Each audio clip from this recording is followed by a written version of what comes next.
장기 이식을 기다리가 쓰러져가는 생명들, 정말 안타까운 일이죠. 그런데 만약 이 비극을 끝낼 수 있는 열쇠가 9일간의 폐라는 아주 놀라운 실험에 있다면 어떨까요? 지금부터 그 획기적인 의학의 최전선으로 한번 들어가 보겠습니다. 자, 10만 명. 이 숫자가 뭘 의미하는 걸까요? 이게 바로 지금 이 순간 미국에서만 장기 이식을 애타게 기다리고 있는 사람들의 수입니다. 정말 어마어마한 숫자죠. 그리고 이 숫자는 어쩌면 더 가슴 아픈 현실을 보여줍니다. 바로 매일 그 장기를 기다리다 끝내 세상을 떠나는 사람들의 수예요. 하루에 13명이라니? 이분들에게 기다림이라는 건 말 그대로 생과 사의 문제인 겁니다.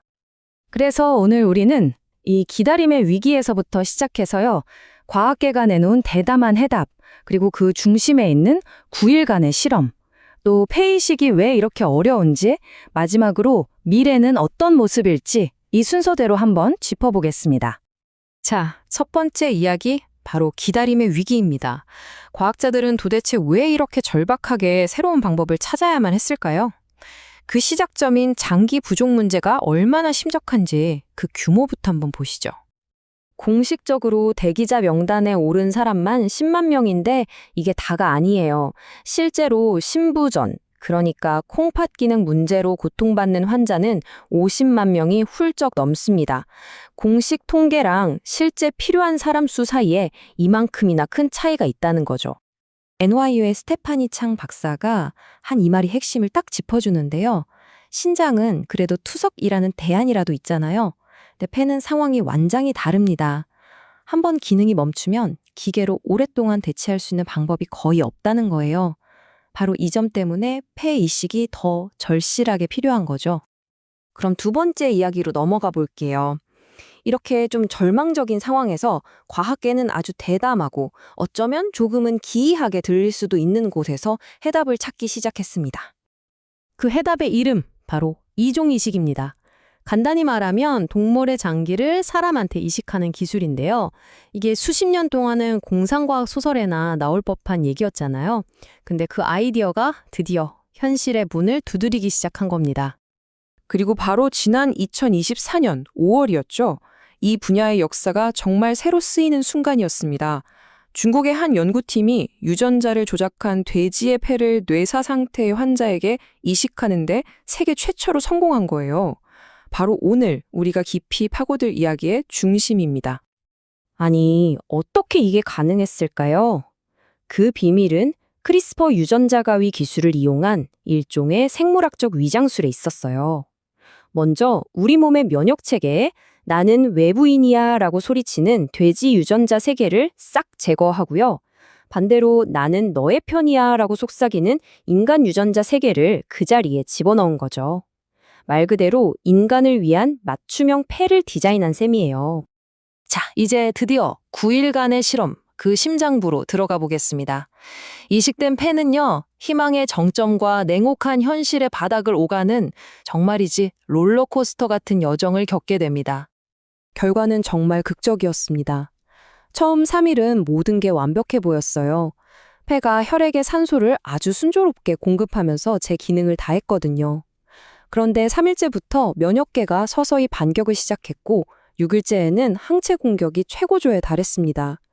결국 9일째, 안타깝게도 가족의 요청에 따라 실험은 막을 내려야만 했습니다. 비록 9일이라는 짧은 시간이었지만 과학자들은 여기서 정말 엄청난 교훈을 얻었습니다. 일단 좋은 소식부터 볼까요? 다행히 치명적인 초급성 거부 반응은 없었고요. 폐는 재기능을 했습니다. 걱정했던 돼지 바이러스도 나오지 않았죠. 하지만 폐가 심하게 붓는 문제, 그리고 시간이 지나면서 서서히 나타나는 항체 공격이 앞으로 우리가 풀어야 할 가장 큰 숙제라는 게 명확해졌습니다. 네 번째 이야기로 넘어가 볼게요. 다른 장기도 아니고 왜 유독 폐 이식이 이렇게나 어려운 걸까요? 사실 폐는요, 이식의학계에서 마지막 관문이라고 불릴 만큼 아주 까다로운 장기입니다. 그 이유를 한번 자세히 들여다보죠. 신장이나 심장하고 비교해 보면 그 이유가 바로 보입니다. 신장과 심장은 상대적으로 혈관 구조가 단순하고 몸 안 깊숙이 보호되어 있잖아요. 그런데 폐는 완전 달라요. 혈관망도 엄청나게 복잡한 데다가 우리가 숨 쉴 때마다 외부의 온갖 병원균에 직접 노출되는 최전선에 있는 장기입니다. 폐 이식을 어렵게 만드는 세 가지 핵심적인 어려움은 이렇습니다. 첫째, 미세혈관이 너무 복잡해서 스스로의 피가 굳는 혈전 위험이 높아요. 둘째, 원래 외부 침입자를 막으려고 폐에 상주하던 면역세포들이 오히려 이식된 폐를 공격하는 일종의 아군의 배신이 일어납니다. 마지막으로 방금 말씀드린 것처럼 끊임없이 외부와 접촉하기 때문에 면역계가 항상 예민하게 반응하는 면역의 최전선이라는 점이죠. 자, 그럼 이제 마지막 이야기입니다. 이 9일간의 실험은 우리에게 뭘 남겼고 인류는 이제 어디로 가야 할까요? 이종이식이라는 더 큰 그림을 한번 같이 그려보시죠. 이번 폐이식 실험이 그냥 딱 하나 동떨어진 사건이 아니에요. 이 분야의 발전 속도를 보면 정말 놀랍습니다. 돼지 신장은 이미 이식받은 환자가 8개월 이상 생존한 사례가 있고요. 심장 이식도 여러 번 시도됐습니다. 간 역시 임상시험이 승인됐죠. 폐는 이제 막 9일 생존이라는 첫발을 뗀 거지만 이 모든 게 한 방향으로 그것도 아주 빠르게 나아가고 있다는 증거입니다. 그럼 다음 단계는 뭘까요? 콜롬비아 대학의 메간 사익스 박사는 속도보다는 정확성을 강조합니다. 그러니까 무적정 유전자 변형을 이것저것 늘리기보다 어떤 변형이 정확히 어떤 효과를 내는지 하나하나 철저하게 검증한 후에 인간에게 적용해야 한다는 거죠. 한 걸음을 가더라도 아주 확실하게 내디뎌야 한다는 의미입니다. 그리고 이런 기대감은요, 엄청난 투자로 증명되고 있습니다. 이종이식 시장은 지난해 약 28억 달러 규모였는데 10년 뒤에는 무려 72억 달러를 넘어설 것으로 보입니다. 2배 이상 성장하는 거예요. 이건 이 기술이 미래 의학의 판도를 바꿀 거라는 시장의 아주 강력한 믿음을 보여주는 거죠. 이 모든 걸 종합해 볼 때 우리는 이런 질문에 도달하게 됩니다.